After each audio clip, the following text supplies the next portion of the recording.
Welcome to another edition of African Americans Ain't Africans, the talk think show that proves without a shadow of a doubt that the so-called African American didn't find his way to America in the trunk of a ship. I'm your host, the Indigenous One.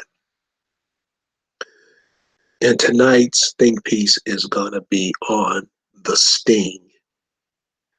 And the sting is basically, we're going to take a look at how these multiple ideologies, how these multiple trains of thought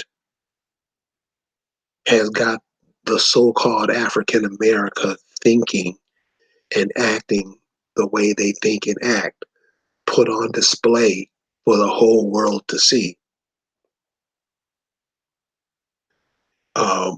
Your comments are welcome.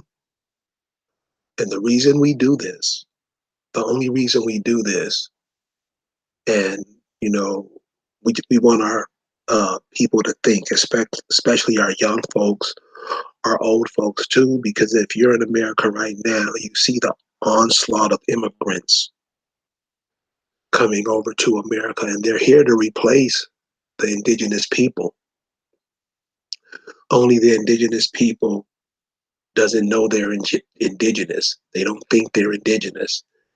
They think they're immigrants from a foreign land. And like the brother said last night, who we had on, gave us valuable information. If you are from Africa, just write your home country where you are from and ask for a birth record. Prove that you're from that place, and we can stop all the playing because we really have no more time to play. A new Thunder is going to join us tonight, and as many of you may know him, or if you know of him, he's in Canada, and he's going to give us a different view of what's going on in Canada. And I think that's important. What we have to do, we have to look at ourselves from different angles. Looking at ourselves here in America from an American point of view, we don't get the full spectrum of what's going on. People in America look at themselves by what the media shows them. And, the internet helps a little bit too, but you have some of us who live in other countries and some of us who have vowed not to come back, not because of the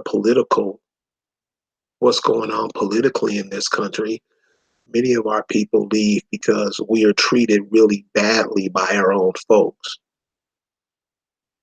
And those of you guys who are listening know that's the case. So we hopefully a new Thunder comes on in a few minutes, and he's gonna give us a view of the world from Canada.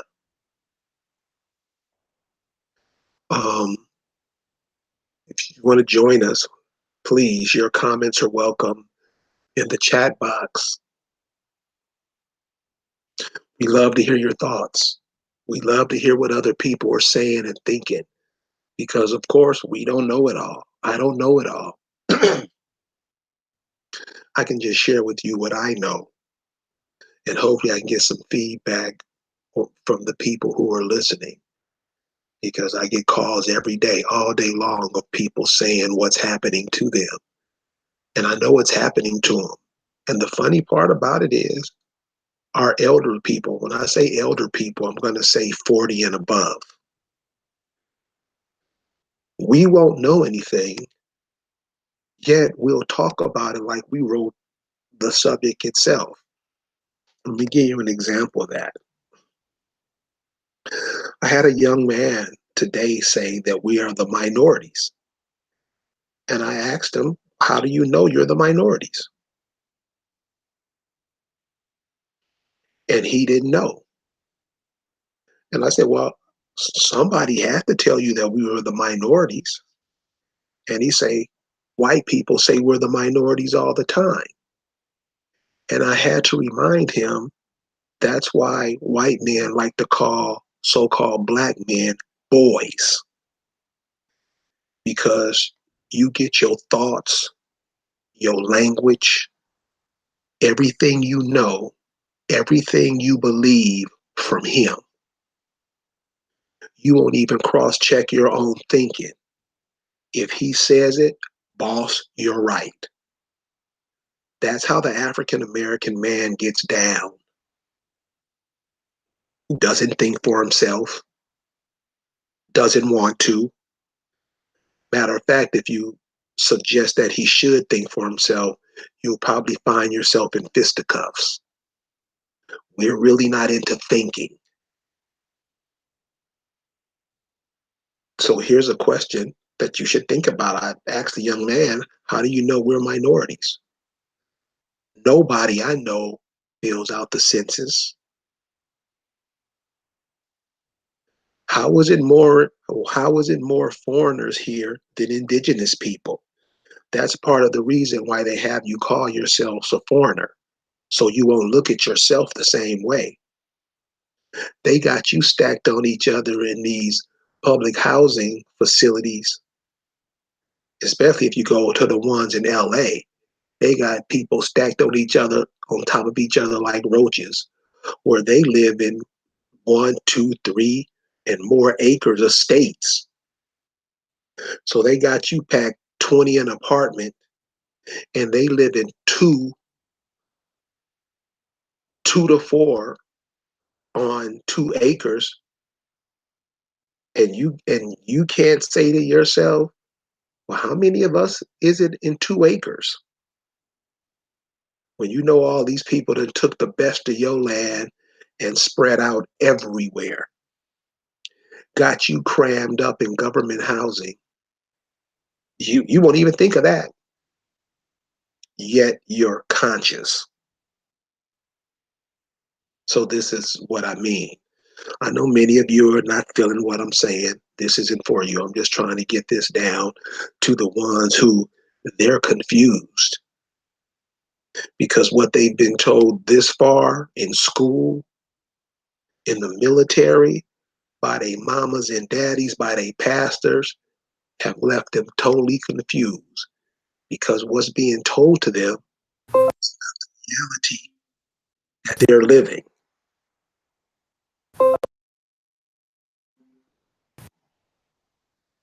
Give me 1 minute. We're trying to get a new Thunder on here. And yeah, yeah. So give us 1 second. He's gonna be coming. So what I want to do before he gets on, before he comes on, I just want to go over a little bit what the brother who we had on last night was saying. And like I say, a new Thunder, he's coming from Canada. This brother was giving us a view over from the Far East.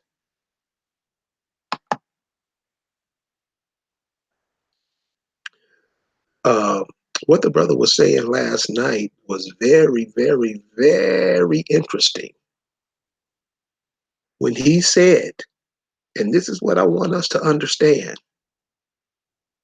when he said that when that girl in Los Angeles got shot, Latasha Harlins, you guys remember that? It was in the 90s. The Korean grocer shot Latasha Harlins in the head, and the Koreans gave $2 billion, 2 billion, 2 billion. Just let that sink in for a minute. $2 billion to the church ministers to sweep that under the rug and sweep it under the rug so they can continue doing business here in America. It reminds me of those ministers going to talk to Trump.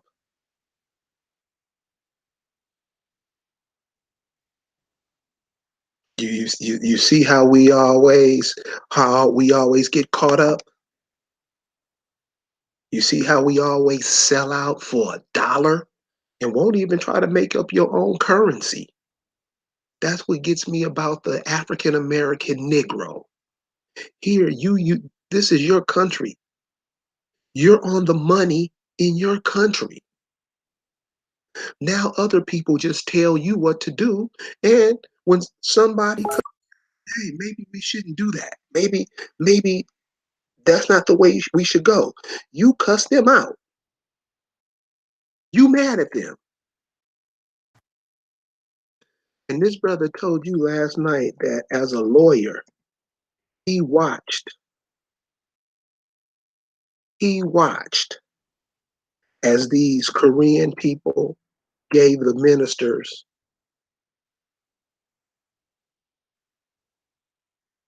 in your community $2 billion so there wouldn't be a big dust up storm about your children getting shot and killed. The African American is with that. They don't care. Another story that was told to me, and this pissed me off. I got this, a sister heard the show last night, and she called me from Florida. Same thing in Florida. These two were Middle Easterners killed a young brother down in Florida. Killed them. Just foreigners come over killing you. Imagine your sons or imagine your daughters going over to Saudi Arabia killing somebody. They killed this woman's son. The killer got 7 years in jail, and the family of the man who killed her son gave her $10,000. That ain't what pissed me off. What pissed me off is what the sister whose son got killed did. She forgave them. Jesus told her to forgive them. Her son is gone. Well, what, another one bites the dust? She got $10,000.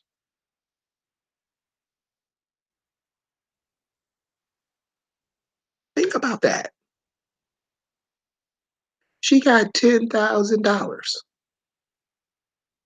and was cool with it. Forgave them. This is what we think of our children. So when we say that we're Hebrews and we say that we're the ancient Egyptians and we say that we Moors, see, those groups of people are nowhere on the planet. If you go to Mauritania now, the people who that were Moors, they are no longer recognized in Mauritania. They are only recognized here by the people who can't stand themselves. And that's not my problem. That's the problem of the people who hate themselves. Don't blame nobody else because you can't get with yourself, because you feel a certain way about yourself. That's on you. You can't go to Palestine and ask where the Hebrew Israelites are because they're nowhere on the planet recognized. They have no nation. The ancient Egyptians are not on the planet no more. They were burned out eons ago. And so what we do over here, we take on these personalities, what we read in books. We take on the personalities that we read in the Bible. Whatever happened, we will relate whatever happened to the Bible over here. We will call that. People say, this is Jerusalem over here. People say, this is Egypt over here. This is what we teach our kids continually, confusing them, and wonder why we're in the position that we're in now. And then when somebody say, well, brother, you know, where's your birthright claim to Egypt? Now we want to fight. Why? Why do brothers always get mad when you expose what they saying is bullshit? Why wouldn't they say, you know what, brother, you right. This is our home. You here. You don't notice that everybody here is foreign but you?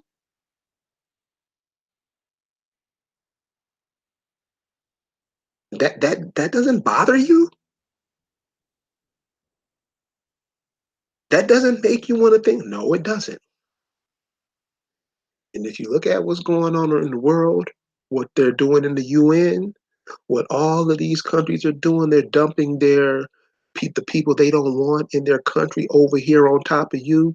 We're going to have some problems.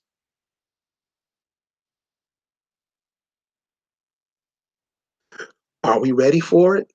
No, we still arguing and fussing and fighting with each other.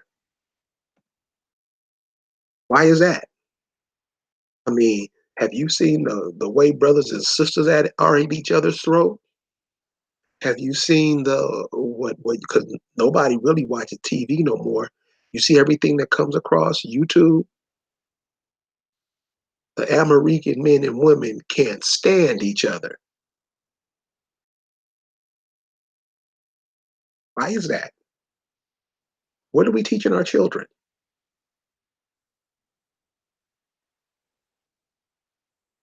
What are we doing?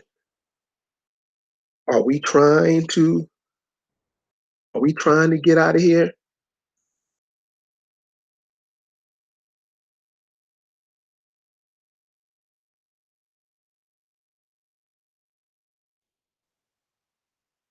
Are we do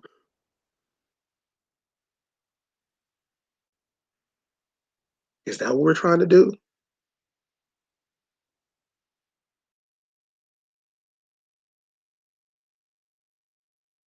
So what I want to do now, I want to what go to what came across African Americans ain't Africans today. Some of the ideas, some of the stories that came across African Americans ain't Africans. And these are stories that we got to pay attention to because we see it happening. I mean, you can be walking down the street in any major city in America and see our people staggering down the street. That's that's not that's not alarming to people. We don't care about that. 70% of cases of HIV is going on in Atlanta. 70% of new cases. 70%.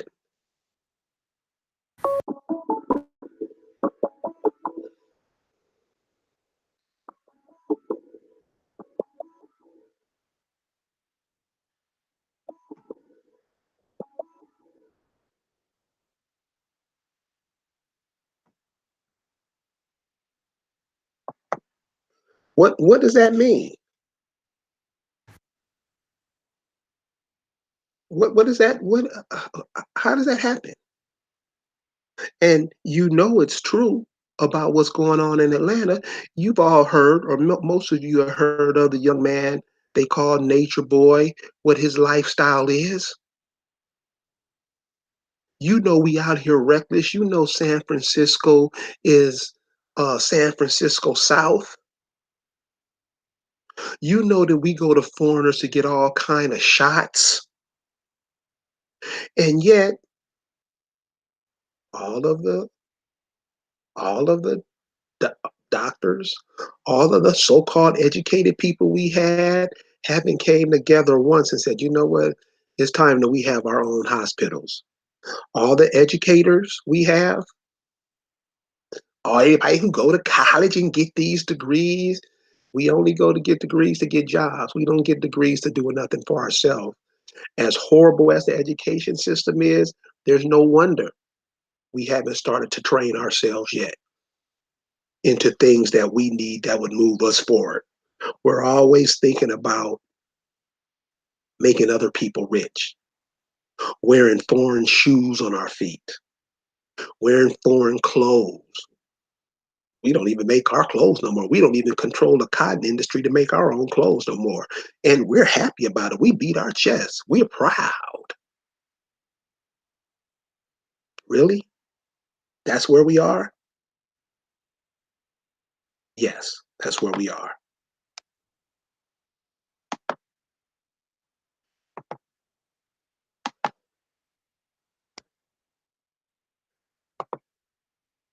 Waiting for a new thunder to come in here.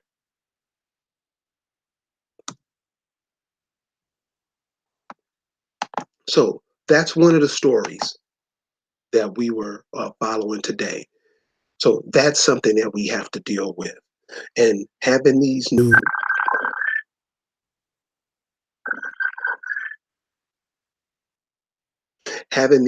stories, having these stories, what I just said about AIDS, what I said about that story is simple. They're just trying to stop your reproduction.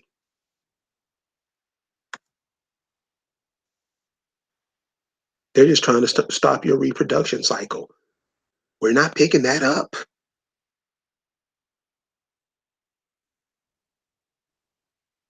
We're not understanding that. There is an all out assault. I know many of you don't believe it. That ain't true. They wouldn't do that to us. Oh, really? Their population is dwindling. You don't think they'll take as many of you or as many of us with them as they possibly can? You don't think that you becoming a homosexual, your community being homosexualized, lesbianized, you don't think that the end goal to that is because gay men and women rarely make children. How are you going to replenish yourself as a nation if you're not having no children? Do we think of that?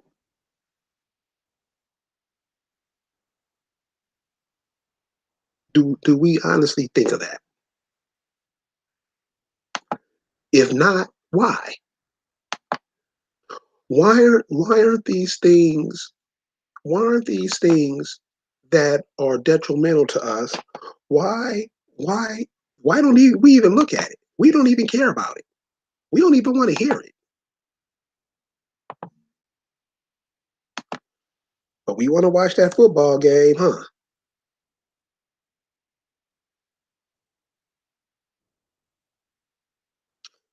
Another story that I want to share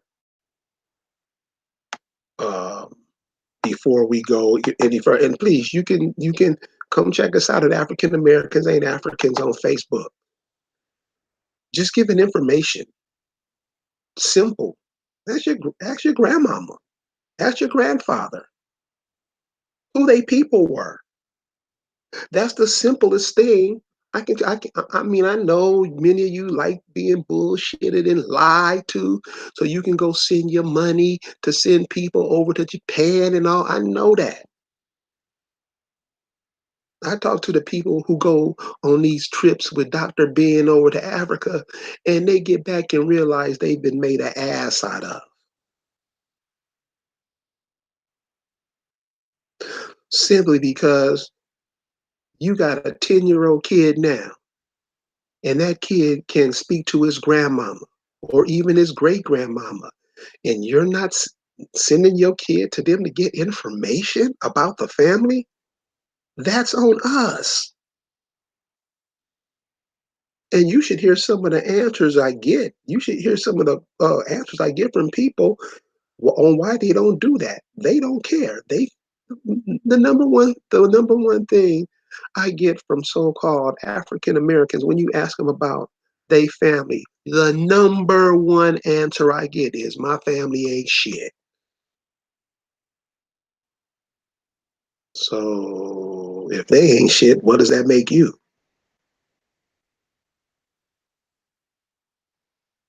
Study your folks, people. There's a reason why all these immigrants are over here taking your land, taking the land that was left to you. I know you don't believe it.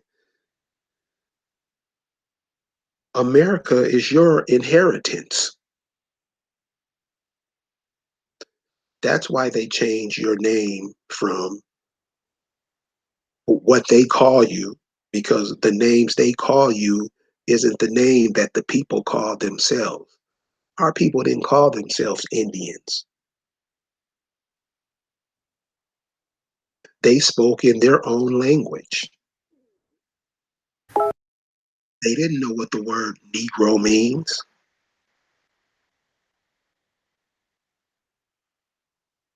They had their own language. They lived in their own towns. They created their own clothes. They produced their own food. Now everything you put in your mouth is done by a foreigner. And we don't question that.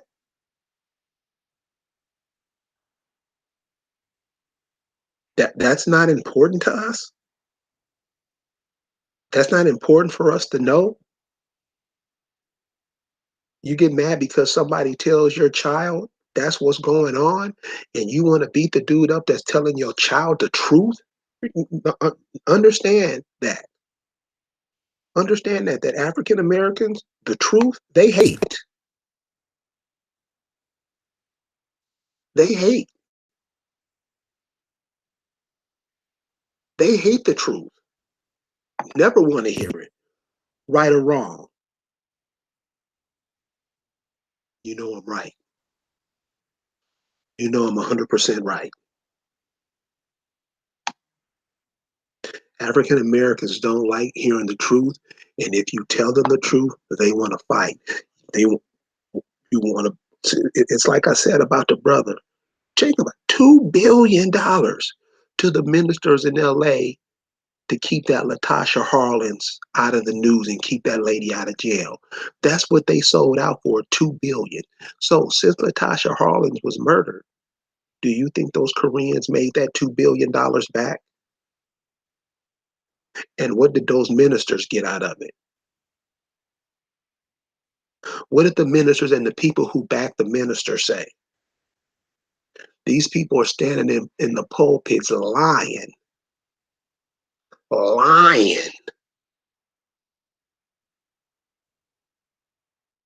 And we so stupid we won't even pick up that book and read it ourselves. Because like I say, and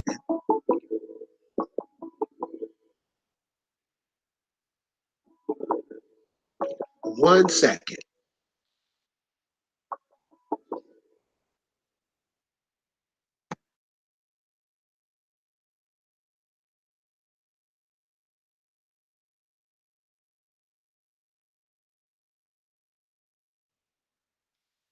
how is this possible? How do we let this? I mean, come on, y'all. Damn, we cool with it.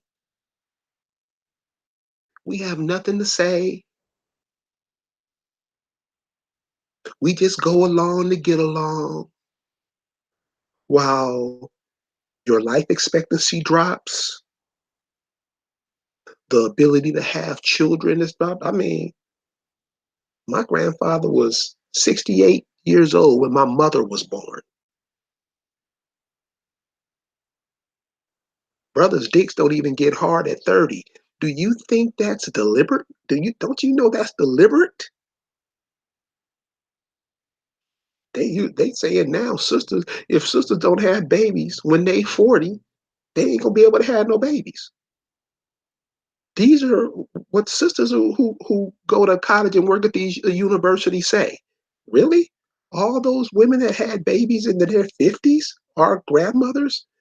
Now they're trying to wipe you out of the planet.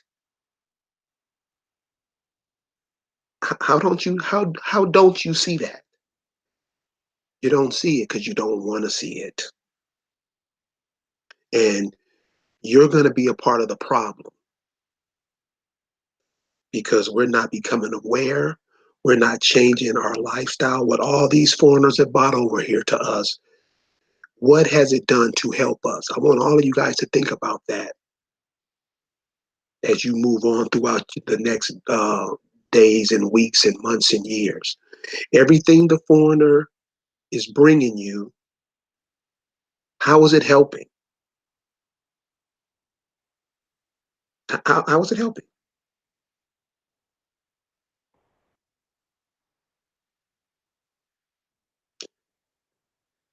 And how is it that we don't care? we have just a ho hum attitude because we don't think we can do anything about it, which is funny because I had a brother tonight. You go on you talk to him, he think he's Superman. And ask him what's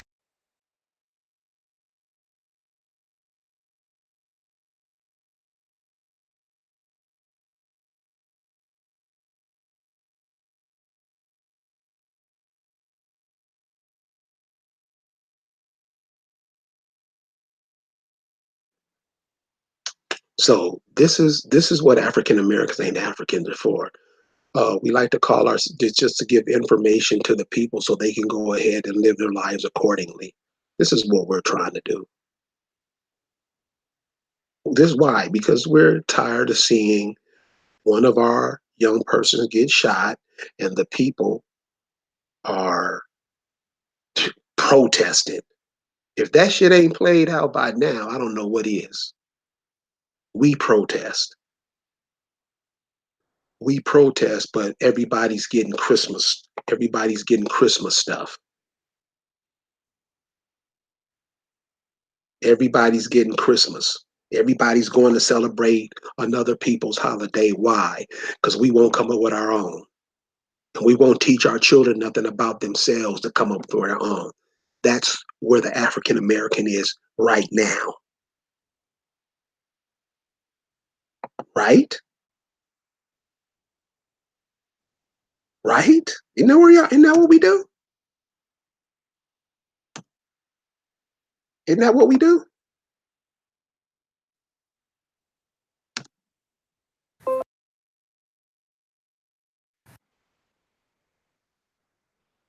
Isn't that what we do?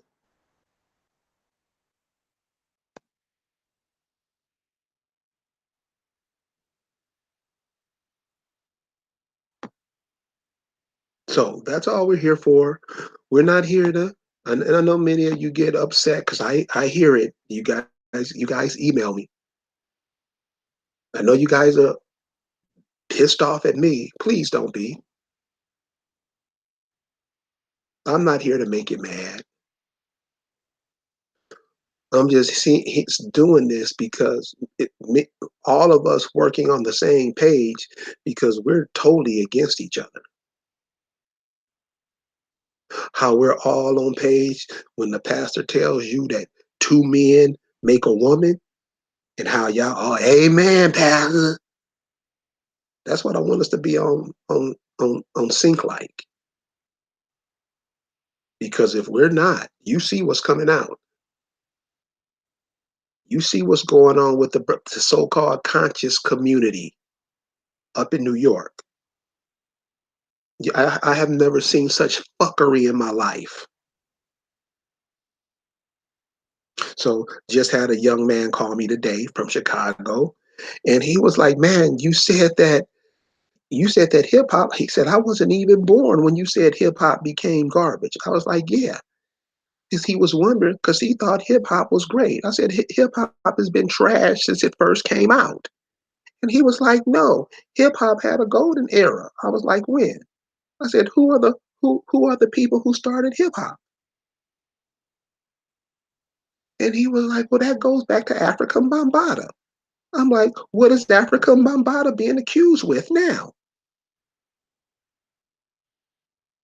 He goes, "Oh my God. All right. So a pedophile started hip hop. You're just seeing you haven't seen the front end of it. I seen the front end of it. It was garbage a long time ago. It was garbage when the brothers was saying a bitch is a bitch. Fuck them hoes. I don't love them hoes. And now these motherfuckers get stars on the walk of fame? Huh? This is how they can keep us dumb. And I know people 70 years old that loves that.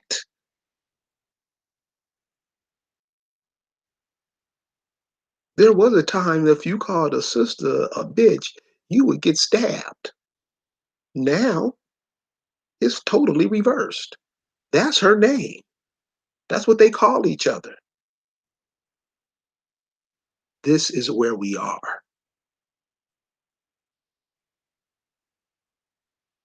this is where we are. So there's things that's going on in the community, and we know it. See, we always say, well, we don't know. Yeah, you know.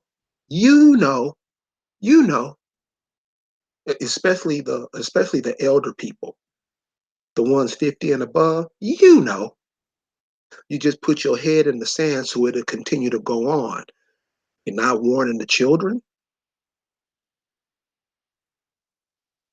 Another story out of Florida today. Some old people called the police on young people. Check out how we do. Some elder people call the police on the younger people. The police get there and ask the youngsters, why are you acting like that? The youngsters, like, they call us dog, they talk about us. They don't show us no respect. They cuss us out. They tell us, fuck you, I hate you, you niggas dumb. These are what the mothers and grandmothers are calling the children. And so when the police come, the children tell the police this. The police talk to the youngsters and say, well, hey, they're adults, apologize. The kids go up and apologize. You know what the parents do? The parents have that attitude, and you know how that attitude you get. I ain't got nothing to say to them. This is where we are. Come on, cuz. Seriously? What do you think is going to happen to us? What do you think we're going to become? Because y'all know I ain't lying. You know I ain't lying. This is what, there you go. It wasn't letting me join. Sorry about that. Oh, you ain't gotta apologize if it wasn't letting you join, man. I've been just just telling some stories I had picked up today, waiting for you to get in. Ladies and gentlemen, here's a new Thunder from up in Canada. Many of you know him by his work in INA. I'm gonna let him share some things with you that he's been sharing with me today. Gonna blow you away. Uh, brother, I want you to hit on the oil situation because you're up there in Canada. Hit on the oil situation and all the political things that are going on around us while we're dealing with everything that's going on in America. What's going on? What's happening while we're sleeping? Well, it's very interesting because I took a trip down through the entire Caribbean. I visited about maybe eight, yeah, it was about eight different islands, Tortola, St. Martin, Dominica, Jamaica, Aruba, a lot of the different islands, a few islands just right off the coast of Venezuela. And my God, things that are going on down there are crazy. I did that purposely because wanted to see exactly what's actually going on, and if the reports that I was getting about the situation down there is true, and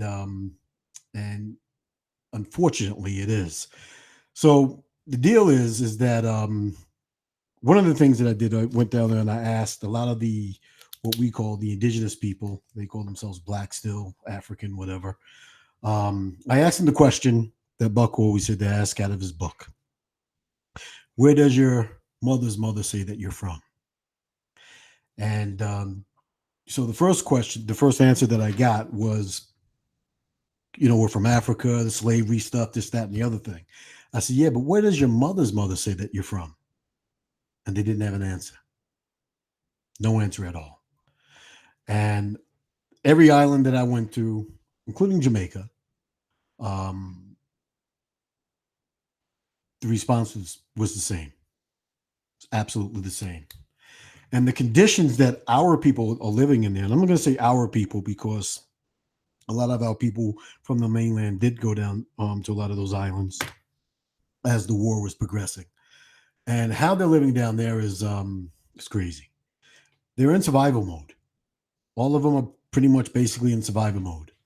Now, most of the islands have anywhere between 20 and 30 different types of nationalities on there. And from what I've seen out of all the islands, none of the indigenous people there have any control over their politics or economics at all. It's the Indians, when I say Indians from India, it's the Chinese, Asian people, and you got the Middle Eastern people down there, and you also have the Europoids, the Europeans that are over there, and they all pretty much, from what I've seen, control all the businesses, and all of the indigenous people are working under them. Now you do have taxi cab drivers and stuff like that, but again, that's all governed by pretty much the cruise industry and a lot of the vacation industry, and so it's a sad situation to see how they're living down there. Beautiful place though, beautiful, beautiful, beautiful. Every island that I went to is beautiful, and the people are just beautiful, just kind and beautiful, and they'll give you the shirts off the back, and that's how you know they have that engram of DNA of true indigenous blood in them by the way that they behave. And the other thing is that I was asked the question as to why the oil prices right now are so low, and this should be a concern for everyone because what's happening with all this Donald Trump stuff, the border wall, I'll get to that, the border wall and stuff like that, immigration, we'll touch on that a little bit. But one of the things about the oil, now I'm originally from Long Island, New York.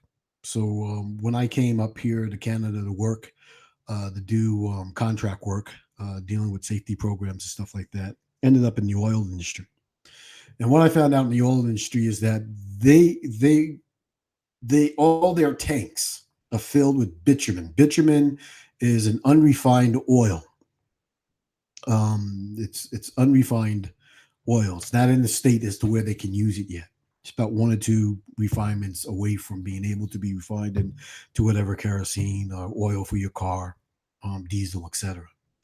But they're brimming to the top up here. It is completely oversaturated. So when you got to remember back in the 80s and 90s, um, when the wall was falling, when I say the Berlin Wall, when it fell, the reason why it fell is because they used the tactic, and I say they, the United States and their allies, used the tactics of increasing the oil prices, well, decreasing the oil prices, and decreasing the oil prices to such an extent as to where populations and countries weren't able to survive. So most countries outside of the United States need an oil price of about $75 to $80, and some even need 110 American dollars in order for them to be able to survive and break even.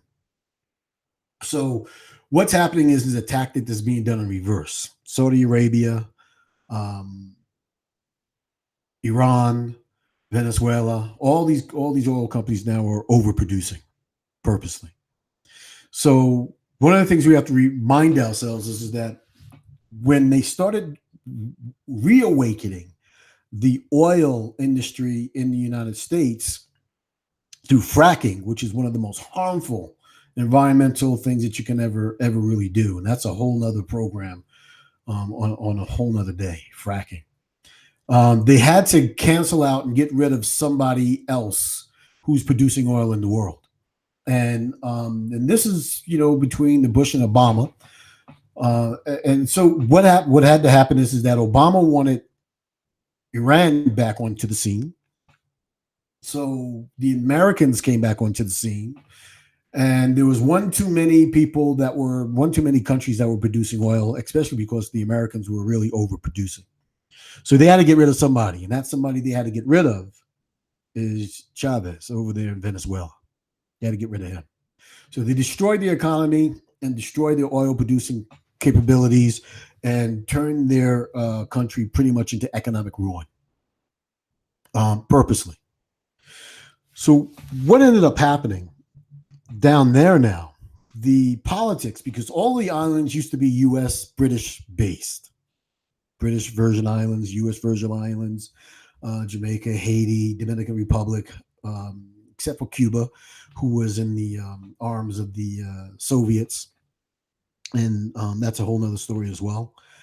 So what happened is that they all began to start a lot of the islands down there, because of such a bad economic shape and such as the deterioration that the United States was giving them.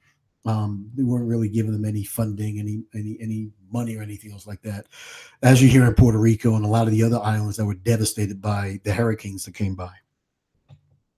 So what they began to do is they began to start having pacts with China, and they started signing these agreements that they weren't going to acknowledge. Um, oh, what was that? What was that country's name again? The one that the United States was almost fighting over. But one of the islands off of China, they weren't going to acknowledge anymore. The name will come back to me.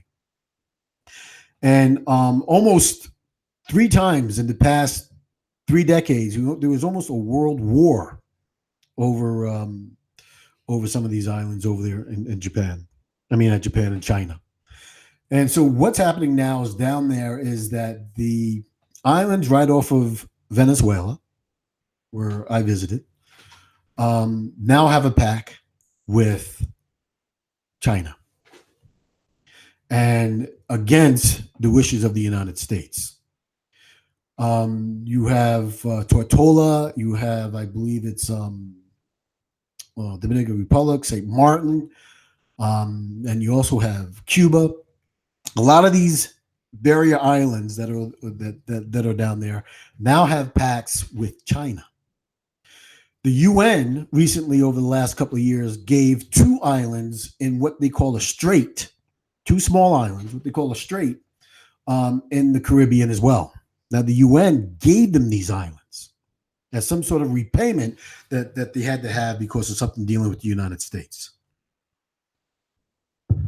Unbelievable. So the United States was threatening to put a blockade on Venezuela and the oil to make sure that they can't get out. The oil can't get out. But now that all of these islands down there have a pact and some agreements and are now receiving funding from the Chinese government and Russia, because I believe it's some of the countries over there in what we now call the down there near Panama have also a pact with Russia. So now what they can do, they can take the oil tankers, bring up through their little straits to where they have all the agreements with all these little islands, bring it through the straits where Russia has, bring it to El Salvador, and then they can truck or train the oil over into the Pacific side, and they can get the oil to where they need it to go. Also, the Panama Canal, as you know, about maybe 10, 15 years ago, no longer is controlled by the United States. It's really now controlled, supposed to be by Panama, but the Chinese have a big, large stake in that. The Chinese. The Chinese also have a big stake in Mexico as well. And people don't realize that. So the United States, when they wanted to do the blockade, what the naval admiral said to the president is that we don't have the ships to blockade anybody, because most of the ships that they're using are small little cutters that they got from the Coast Guard. And the politics down there and the islands, they all are changing. And again, the original indigenous people down there don't have any control over anything of their politics. And again, on the islands, a lot of the people there, they live in the lowest conditions, as how many of us live up here in North America. So it was a real eye awakening to actually see these people face to face and talk to them, and to see the desperateness that's really going on down there. And one lady turned to me, she says, you're down here, just enjoy the weather, just love the atmosphere, and don't get sad about anything. And it's hard for me not to, because it's our people. These are all of our people. So the fight here that we have here in North America, I mean, people talk about Trump, they talk about the Democrats, they talk about this, that, or the other thing. Um, all of that stuff really should not concern us because that's not our politics. That's their way of keeping their people in flux and also keeping you dull and keeping you blind from what the reality and the truth is that's going all around you. This is the reason why we have to understand that we have to, again, reestablish ourselves on our own terms outside of the political system, economic system, its world system, and make sure that we begin to start taking care of ourselves. It is a very very difficult to see thing to see how people in such flux, and the thing that's going on down there at the border. I put out a few videos on this. Is again very deceptive, very very deceptive. Now, the first migration that they had almost 10, 15,000 children that they allowed to go through Central America by themselves, again, emulating around Honduras, Panama area. And they allowed them to walk all the way up without their parents to the border. And it was shown that a lot of political groups like the Democrats, the liberals, were down there putting on commercials saying for them to actually come to the United States, and this is where they'll get sanctuary cities. Those are where those sanctuary cities begin to start popping up. And any sanctuary city, they have more rights than you have, right? Because they don't need a Voting Rights Act in order for them to do anything in this country. In fact, they're starting to register people who aren't even citizens of the country. This time around, I mean, we hear all this talk about a wall. We hear all this talk about, we got to do all this stuff about immigration, this, that, and the other thing. And then we hear the other side saying we don't need borders, we need to open it up, and all that other type stuff, right? So anytime that you get a situation with this mass migration, just like what's going on over there in Europe, I don't know if you're watching what's going over there in Europe, but it's a mess. It's a mess. All those people went over there into Europe from the Middle East, and they're doing all kinds of bombing, raping the women, and practicing Sharia law and all this other type mess in somebody else's country, and the people that live there are having lesser and lesser rights. It's even worse for us. So the things that are going on at the border right now, they're encouraging millions. I mean, they already let 1 million people a year in under normal circumstances, and more than 2 to 3 million people get in through the border as illegal aliens. And if you're noticing, they're trying to start using that word again, undocumented. Now, again, there's no such thing, because if you were an undocumented driver and you're in the carbon skin that you're in, you risk losing your life. And so, this is again, the structural abuse that is going on in our society, whereas we as beings of people have absolutely no control over anything that we're doing, anything that they're doing, nothing at all. And so the immigration crisis is a crisis for our people, it's a crisis for what you call Black people, the original indigenous beings. It is a crisis because I was just in Hempstead, New York a few weeks ago.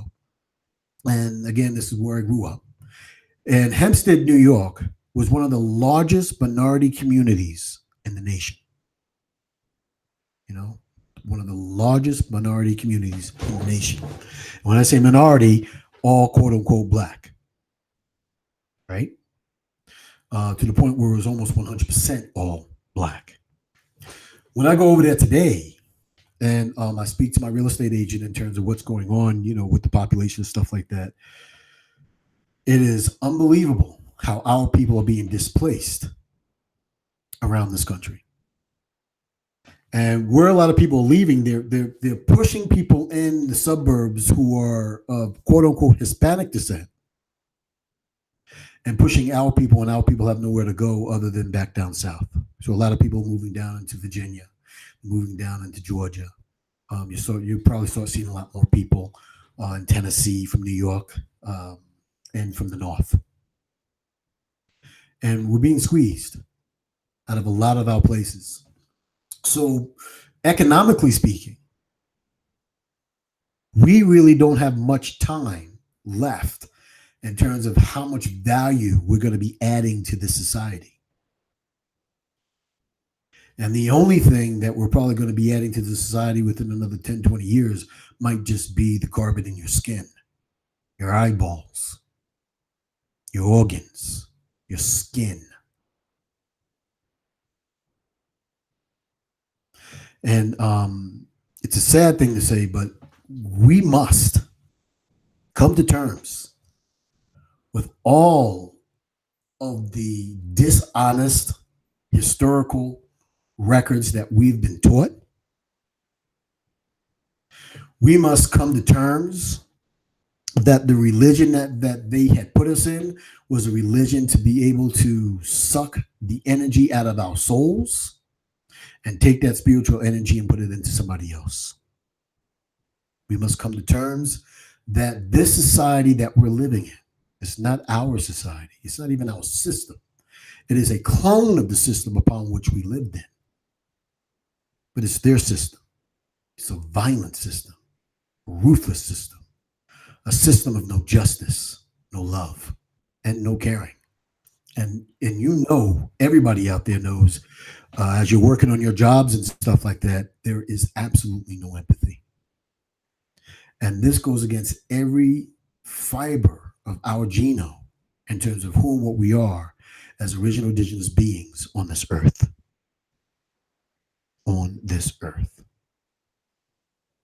And you'll hear me use the term, and again, this is another political term, uh, indigenous or original indigenous. And I don't use the word aboriginal as much because aboriginal is a blanket statement for everyone on the planet, on this so-called planet.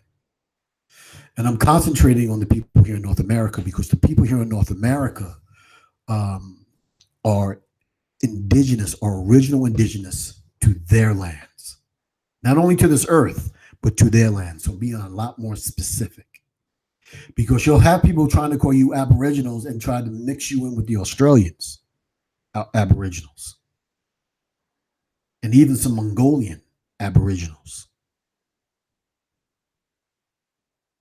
And this is the reason why we must begin to start really getting concentrated on the language that we speak. Because we're just speaking to somebody we were speaking to somebody today actually, and they have an organization. It's an Africanized organization, and they sent over to the UN that they wanted to be self-ruling, self-governing people. And again, you're not African. And as soon as they see groups, any of our groups, going down that road, trying to get independence, whatever, as an African, they just laugh at you because they have absolutely no respect for the quote unquote African American black person of the United States. They have no respect, none. Well, brother, let me ask you this. Let me ask you this. Hold on.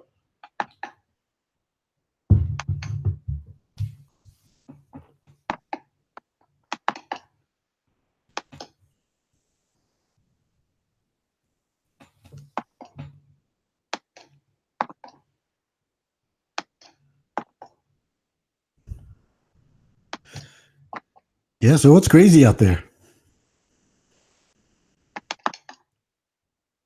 It is crazy out there. Okay, I'm trying to. Okay, that's better.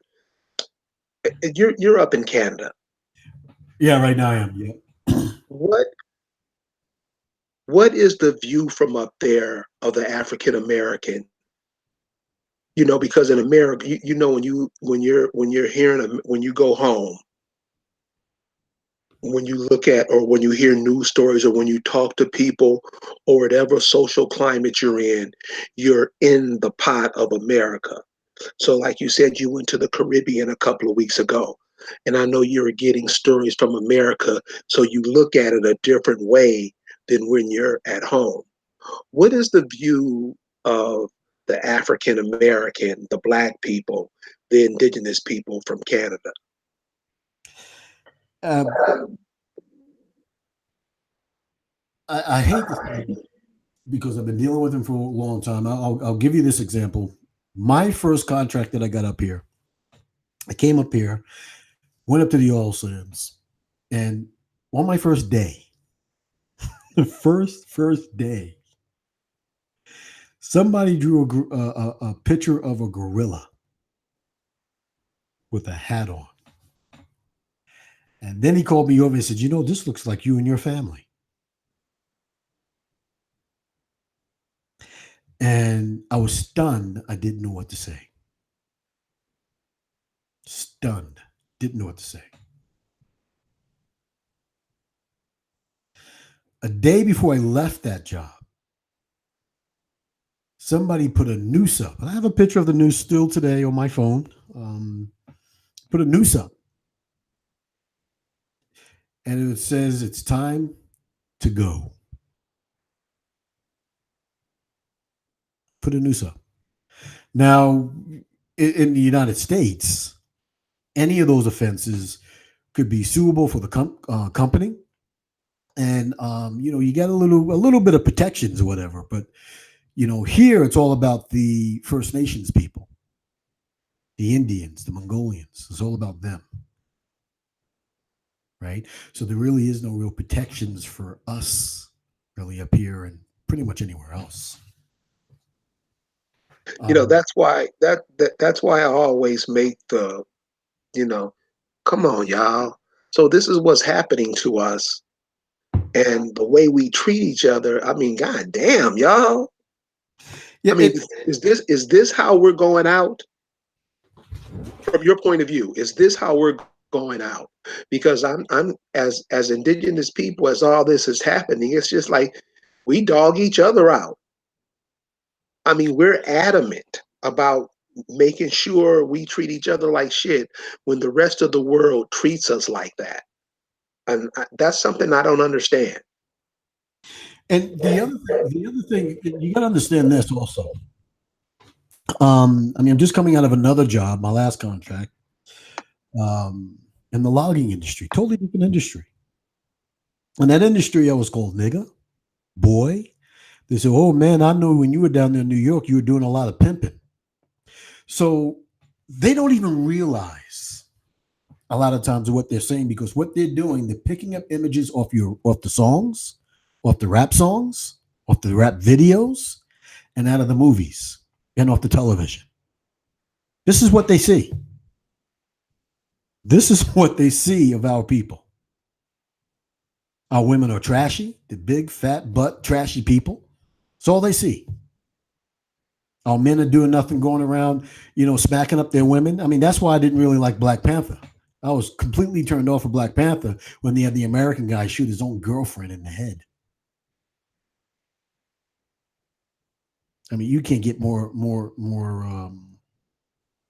spousal abuse or boyfriend girlfriend abuse or whatever than that.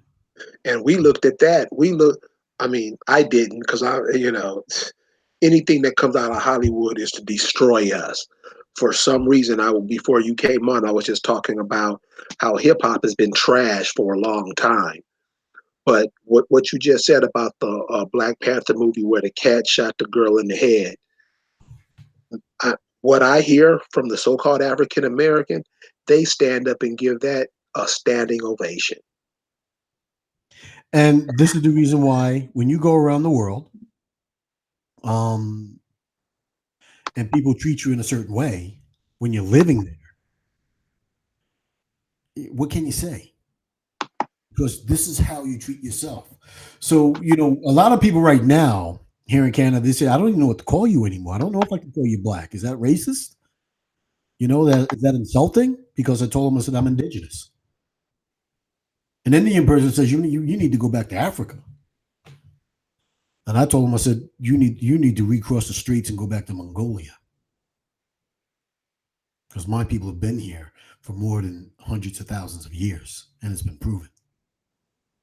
So the way we treat us, and this is the reason why um, I say that inner is extremely important, is because it's reestablishing the image of who you really are as beings on this planet.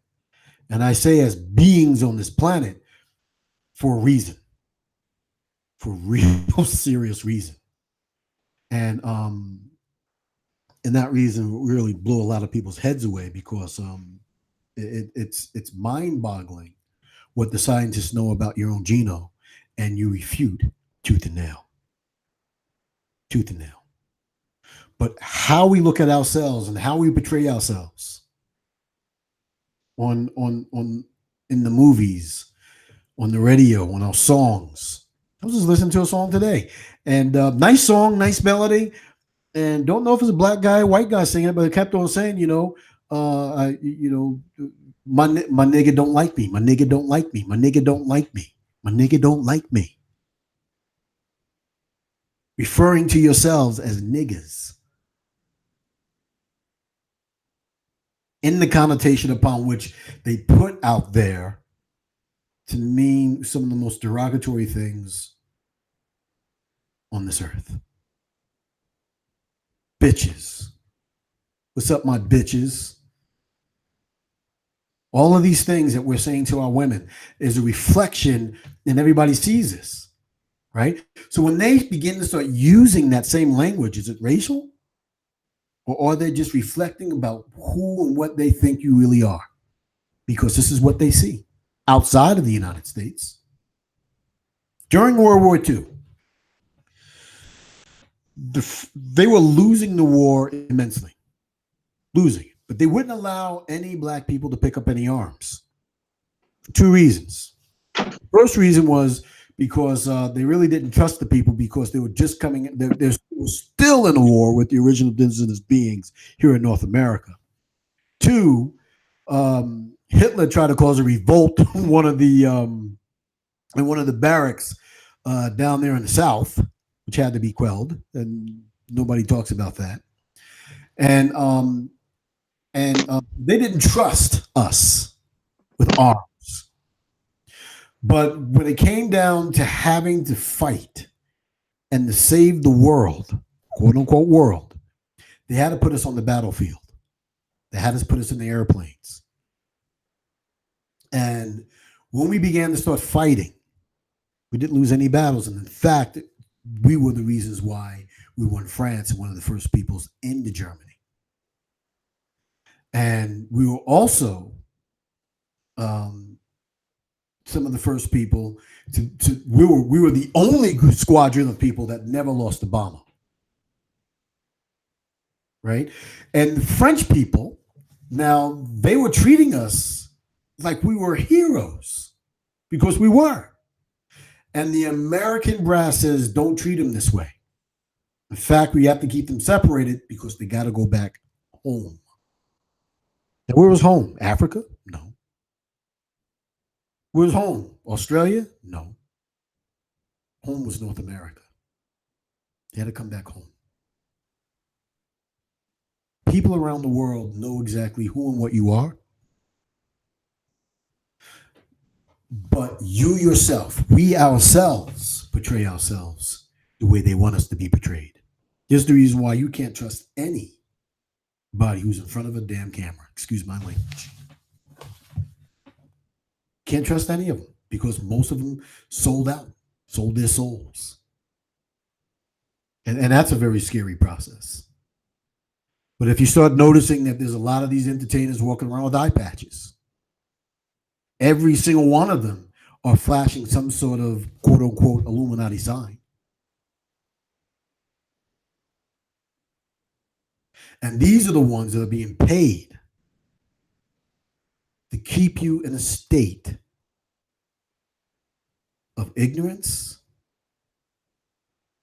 confusion, and self-destruction. I mean, Buck, you were telling me about how you had a guy on the radio the other day, and how when the Koreans shot that little girl in the head, Yes. right? Yeah, And I was just telling I was just telling the people tonight, man. The Koreans just gave the community, the ministers in the community, $2 billion. $2 billion. I was joking And, around and said hundreds of millions. no, $2 billion. and so and so this is what I mean about we have to think, because a lot of our people think they're thinking on their own, and the majority of people who call themselves African Americans, and when I say the majority, I'm talking in the high 90%. They don't even know they're thinking, because they don't think. They don't think. They just listen to what somebody tells them off the radio. So that's why when you're driving to work in the morning, you're hearing Steve Harvey and all these other clowns, and they're not giving you any news. They just making you laugh to keep you a happy-go-lucky Negro. And so I just simply, when this brother said that last night, he said $2 billion. And what automatically came to my mind, have they made, since Latasha Harlan was murdered, has they made that $2 million back? Of course they have. Yeah, and not only that, but the government's also going to help fund them as well. Oh no, oh no, this is a worldwide, because this is what one of the things that we forget. It's this side of the world versus the other side of the world. See, Africa, Europe, and Asia, that's one landmass. And don't you see that they're all over here ganging up on you? You ask the African American this question, they look like a deer in the headlight. What you talking about, Willis? No, they wouldn't do that to us. Are you? This is what 40, 50, 60-year-old people saying. The rest of the world, the other side of the world, is over here pimping you like a dirty foot hoe. And we fight and we dog each other out. Yeah. You should hear how the women dog the men, how the men dog the women, how the children dog the elder, how the elder dog the children. Where do you think that is getting us when the rest of the world is over here applying a stranglehold to us? Solutions. Let me just say this, because a couple of people in the chat room are saying solutions. My story, solutions is simply this: treat other people how they treat you. That's one of many solutions. Treat others how they treat you. I mean, you treat each other how you. If a person treats what, if I treat you bad, you gonna treat me worse than I treated you. How come we don't do that to other people? So that's one of the solutions. And sweetie, I don't have all the solutions. Well, again, my whole entire paradigm is political restoration of us as beings of people. There is only, I mean, there's a lot of things that we have to do, but there's some things that we need to do before anything else can really happen. And we have to begin the process of restoration. We have to reestablish ourselves as beings of people that came out of a system. We have to reestablish our system that we came out of and get out of the system upon which they put us in forcefully. Agreed. Mm-hmm.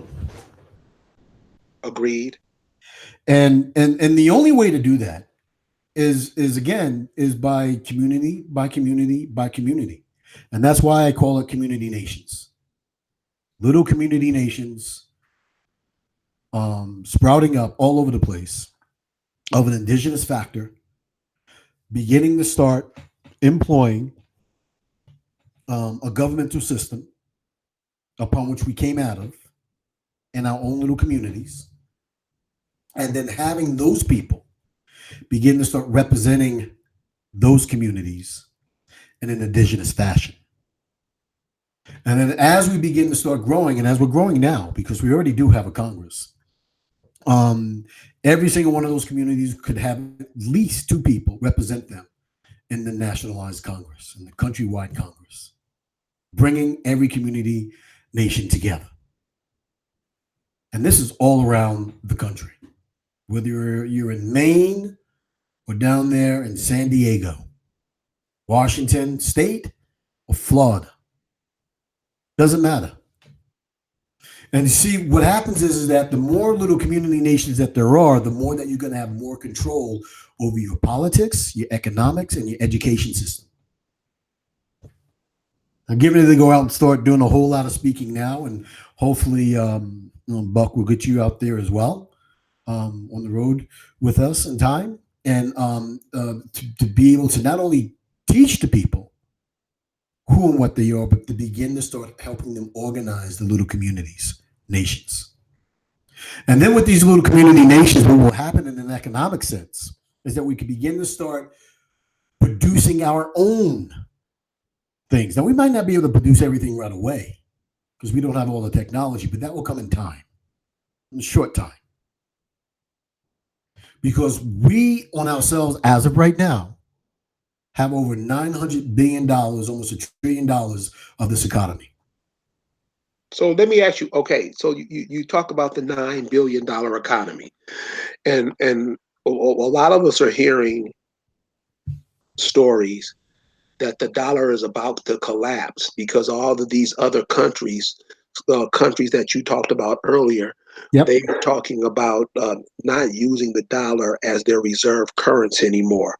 How do we protect ourselves, or what do we do with ourselves against that?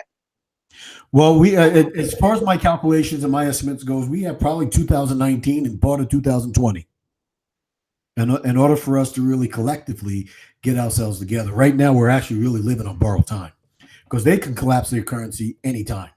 Because as you know, right now, Russia, China, Iran, Venezuela, and a few other oil producing countries said that they're no longer going to be using the US currency as a reserve currency. They'll be using either the British sterling or the euro or a So currency.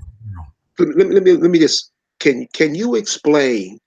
I mean, because we hear that, but can you give us a real life, a real time scenario, or how that would look, or how that would affect us here in America? Oh, oh my God.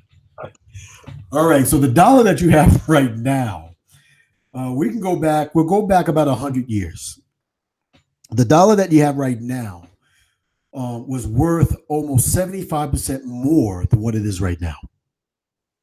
So your dollar every 10 years or so, no matter what, the currency that we have is devaluing. You don't realize that because they have other things that they can do to hide the inflation, right?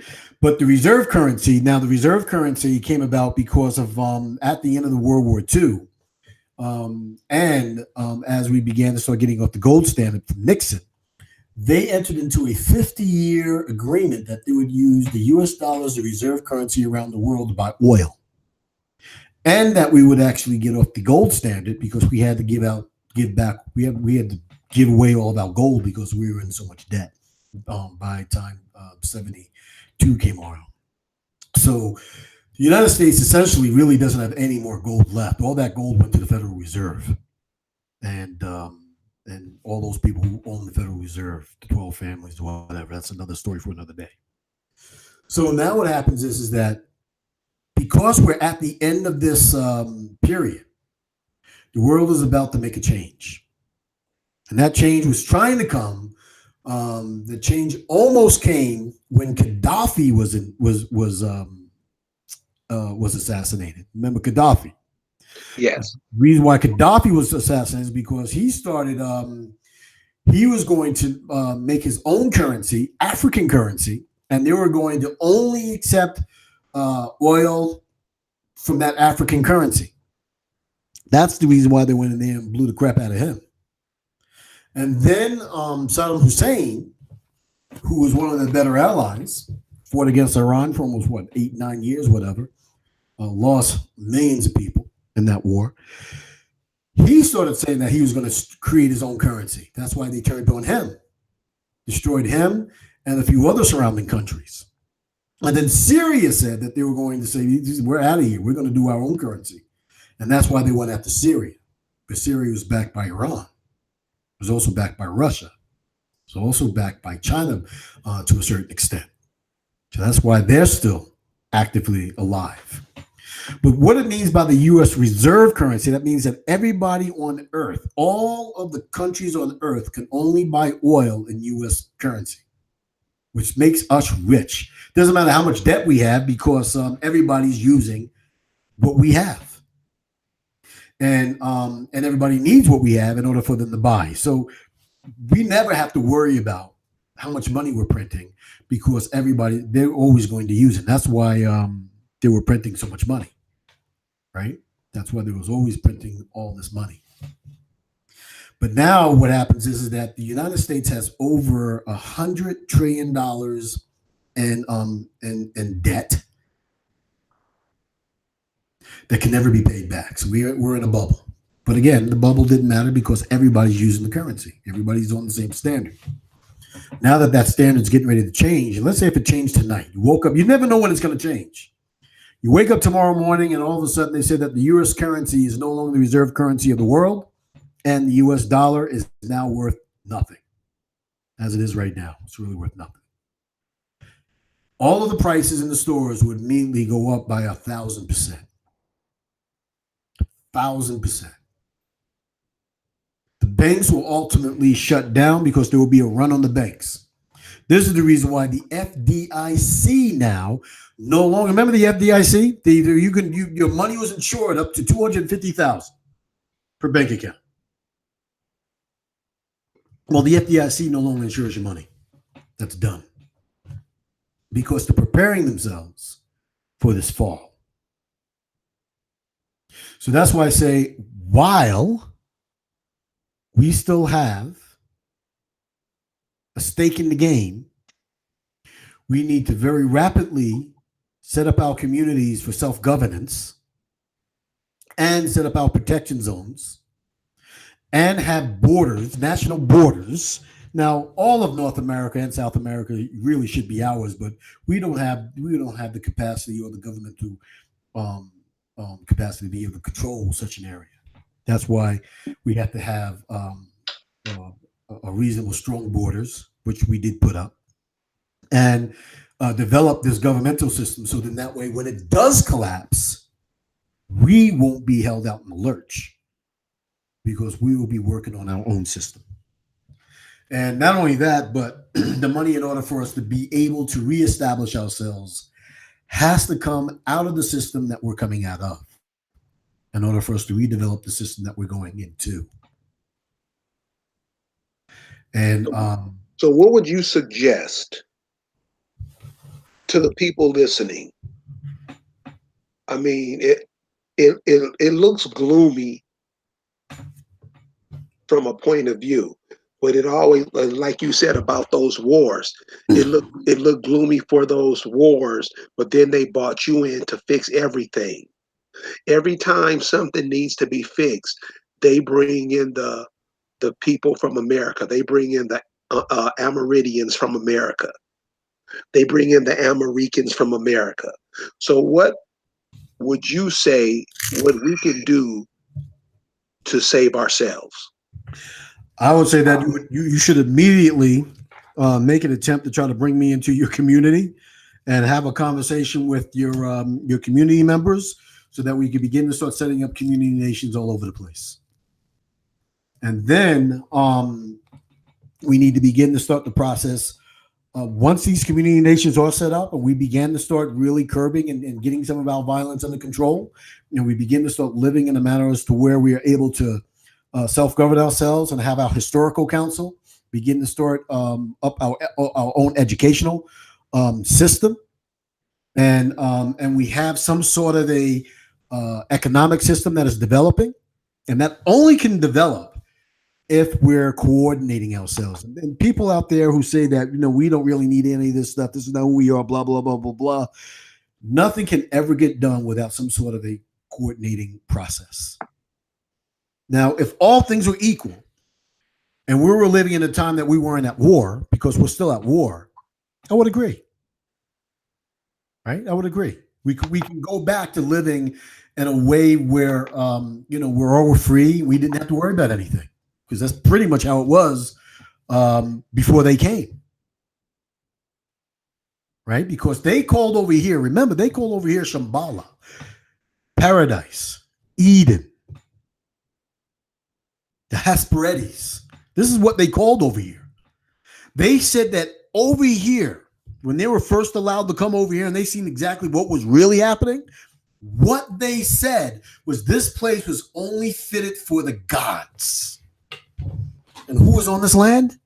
Us. Who was controlling the land? Us. We were the gods that they were talking about.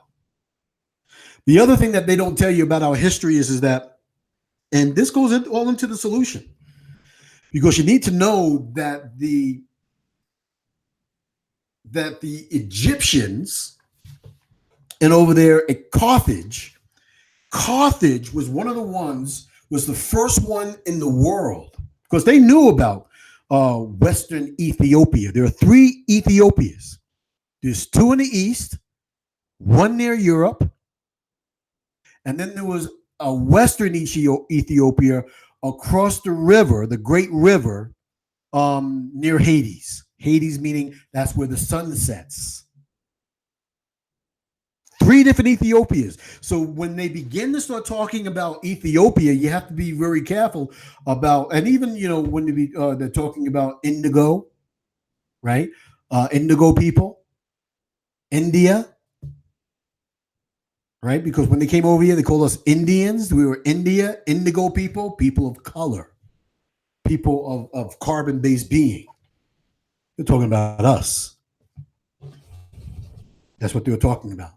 But with Carthage, what they did, and this was in like 300 BC.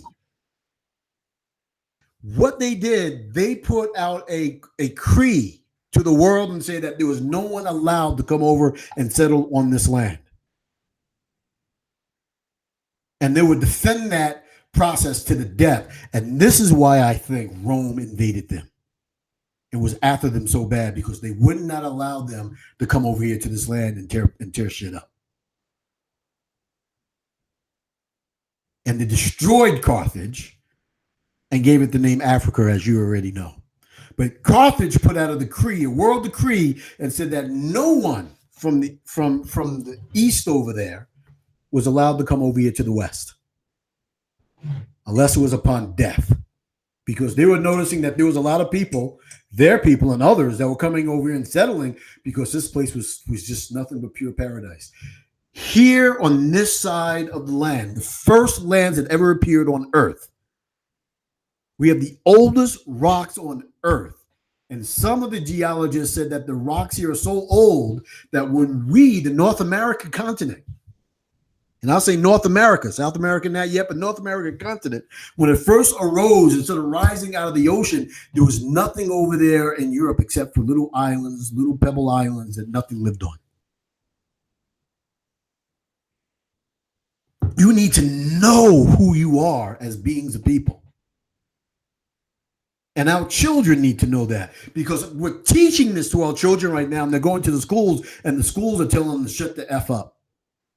That's not it. Columbus came over here, and everybody here that was over here, he found that they were dead, which is an absolute lie, because now that we're allowed to read, we can read, and we can read the truth.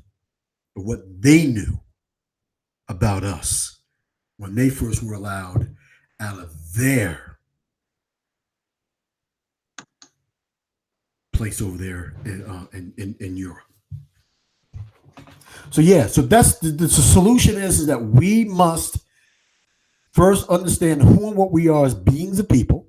And when I say as beings of people, you got to understand this. Not only do we live on the oldest lands of the earth, but we, the North American quote unquote black people, are the oldest people on the planet.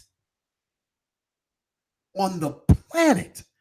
We are so old, in fact, that it up upheaval, the evolutionary scale and timeline to the point as to where they had to put a whole separate tree just for us because of what they found out about our Y chromosome.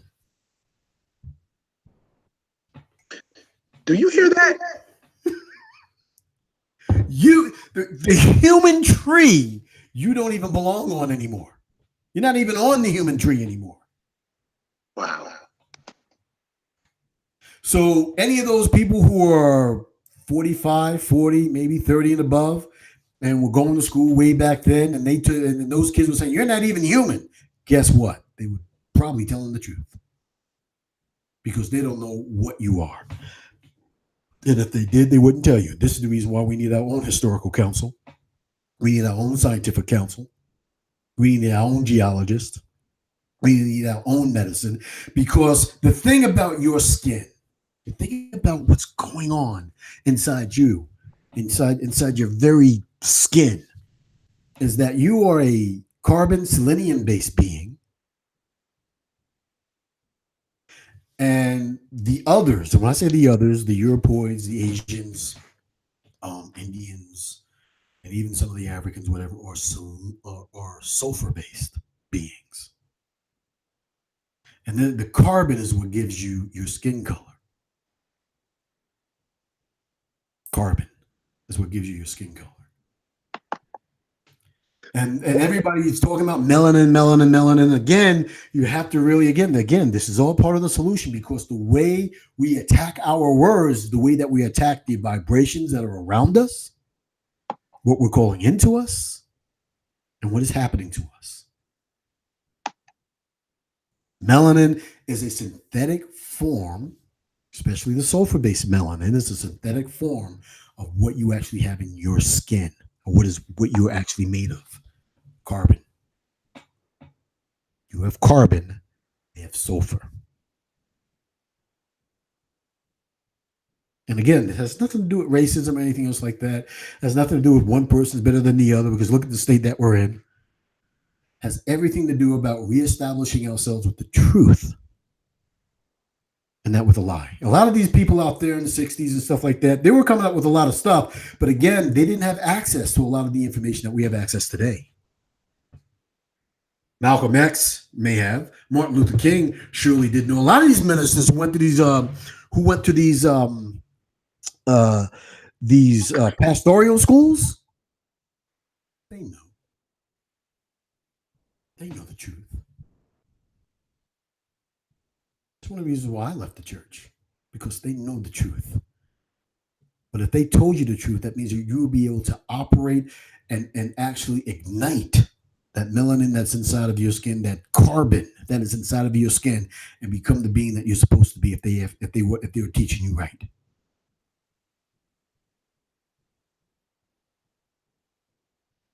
So you're hearing it from here, folks. This is the information that we try to give out to our people. So we have healing through inspiration is saying, let's start now. We started, and you have to start where you are. It was like Booker T. Washington said, cast down your fucking buckets where you are now and get to work.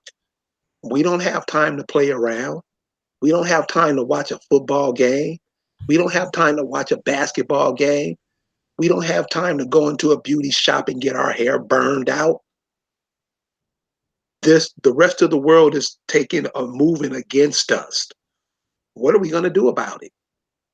And I'm just one person, a new one. The Thunder is one person. There's many of people out there working for our behalf, but they don't have the majority of people with them. More people would rather go to church and hear that bullshit that these ministers are saying than hearing what this brother right here is saying. Really? We go rather go buy the magazines that we see in the grocery store than support us by buying an ebook. Really?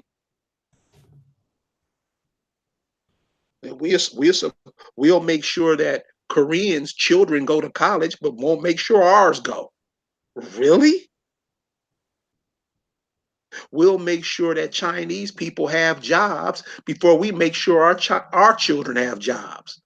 Really? So this is where we are.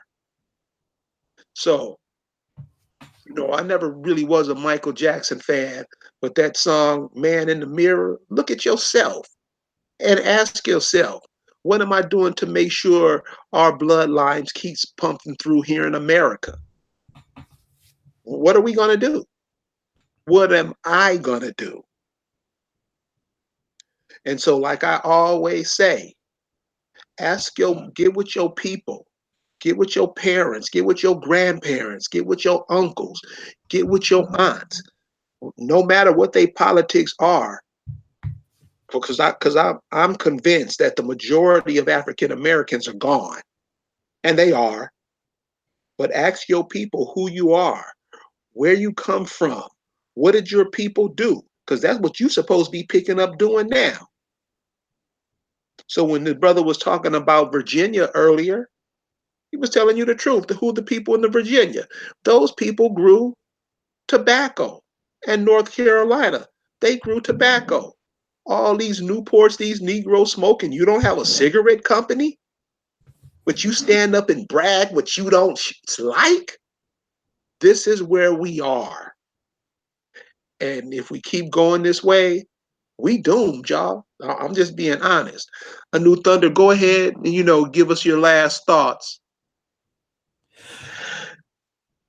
I have to say, our vision is to reestablish our communities and to reestablish ourselves as beings of people on this so-called earth.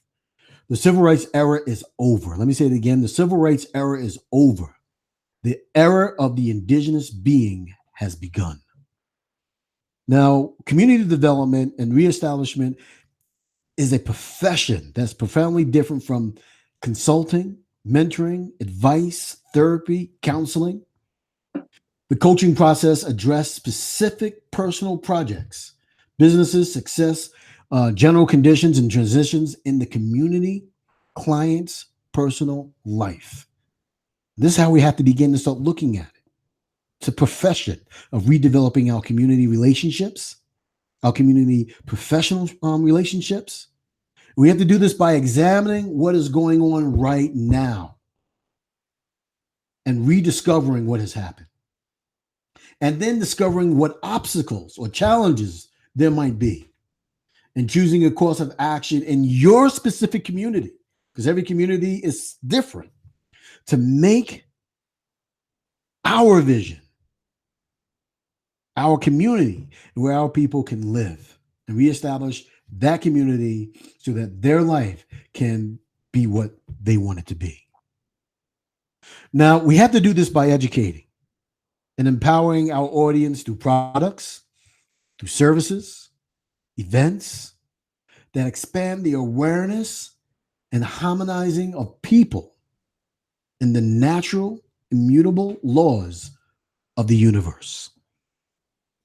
So when I say we, what you hear what Buck Wallam is doing right now, the brother that he had on the other night, um, Dominique Correa, you have Phoenix Moon, you have Red Tail Hawk, you have Tomahawk,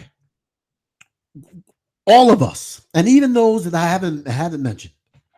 We have to do this with the intent to play a significant role in creating a world in which wealth, true wealth, spiritual wealth, material, intellectual, flows through and from every person in an ever expanding and never ending cycle of abundance.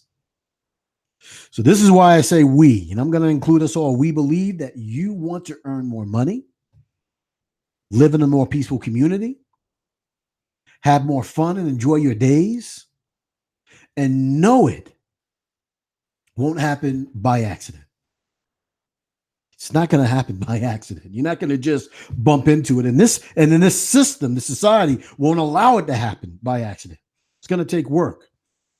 So now when I say we, a lot of the people that I just mentioned can show you how to use your thoughts to achieve whatever results you want in your life by reestablishing your community, yourselves, and saving our lives.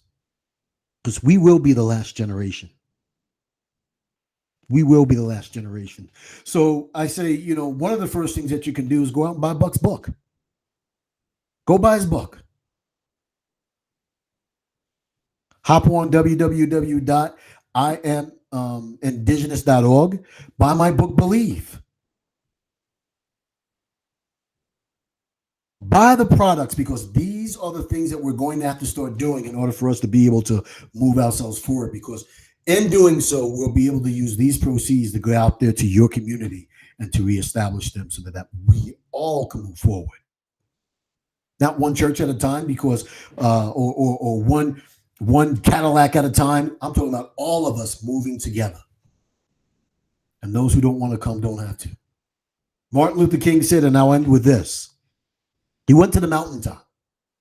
He looked over and he seen the promised land.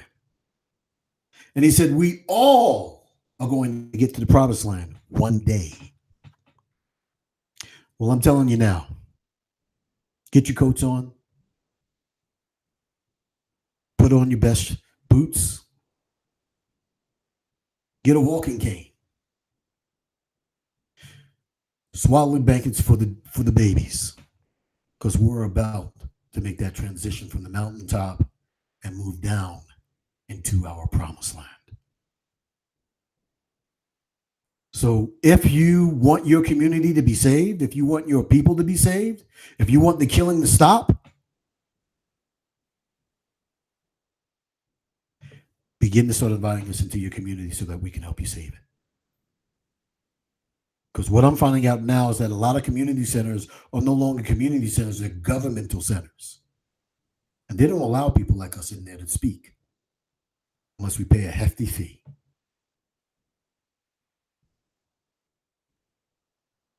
Cool, And brother. this, if you want a solution, it's not by signing some agreement with your prosecutors, with your abusers.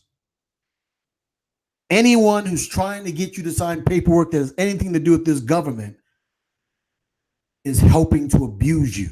It's called structural abuse. And the only way to get out of structural abuse, mental abuse, physical abuse, sex abuse, and any other kind of social abuse is to get out of the home upon which your abuser lives. And if you stay there thinking that you can make everything right, that's another sign of abuse. And any social worker, psychologist, and psychiatrist knows it.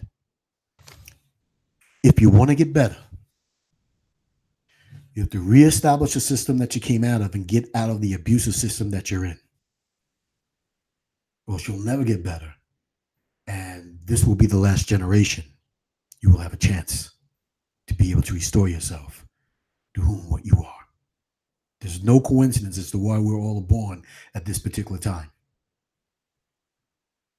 So get on to Buck's website, order his book, get onto my website, order some of the services that we have on there, and so that we can be able to get in there and get into your communities and help save them.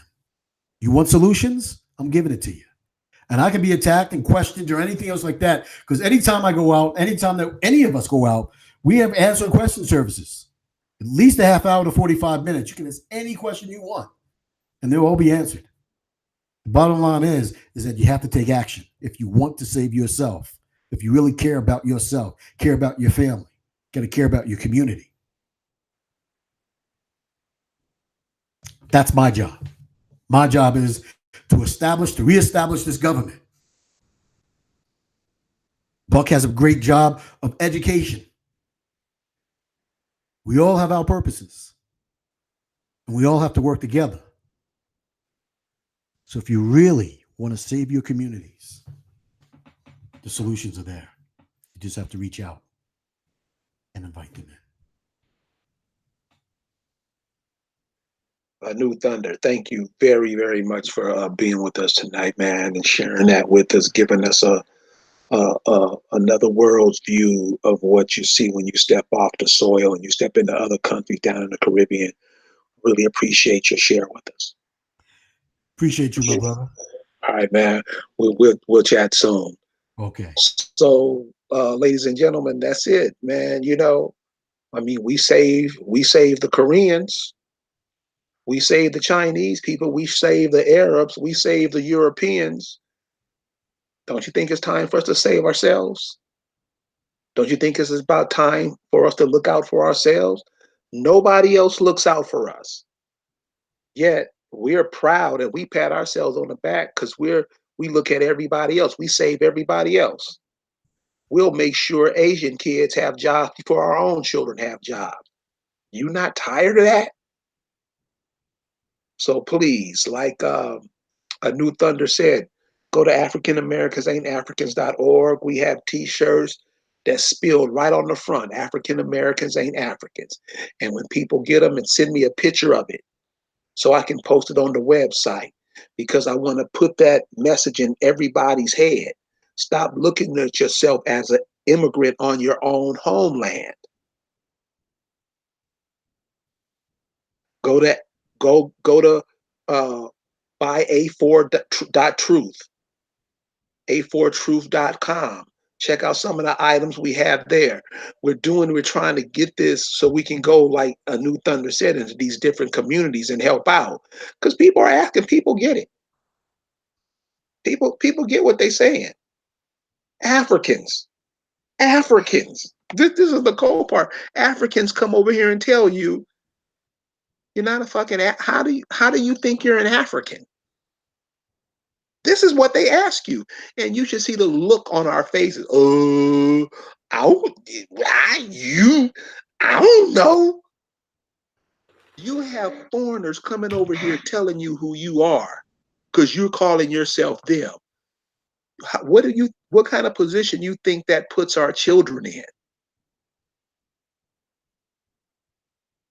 Think about it.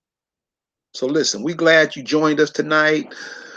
African Americans ain't Africans forever. If you are African, go tell them that you want a birthright claim to your country.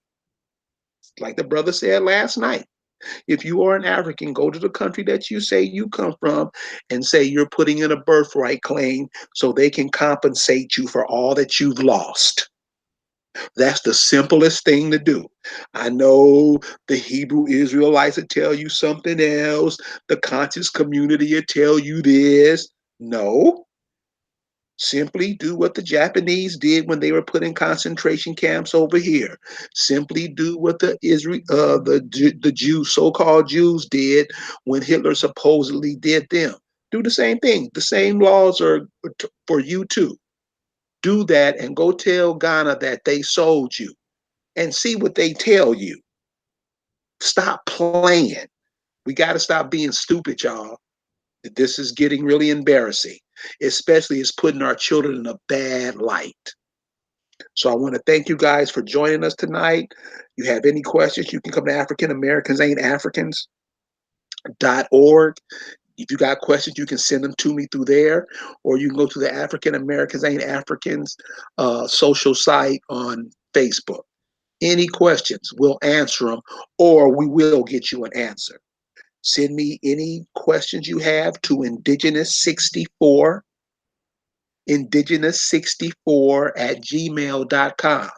We'll ask the questions. No, I mean, no charge. We ain't doing none of that stuff, but we will say support us because we support you. So thank you for joining us tonight, and we will see you on the next broadcast. Peace out.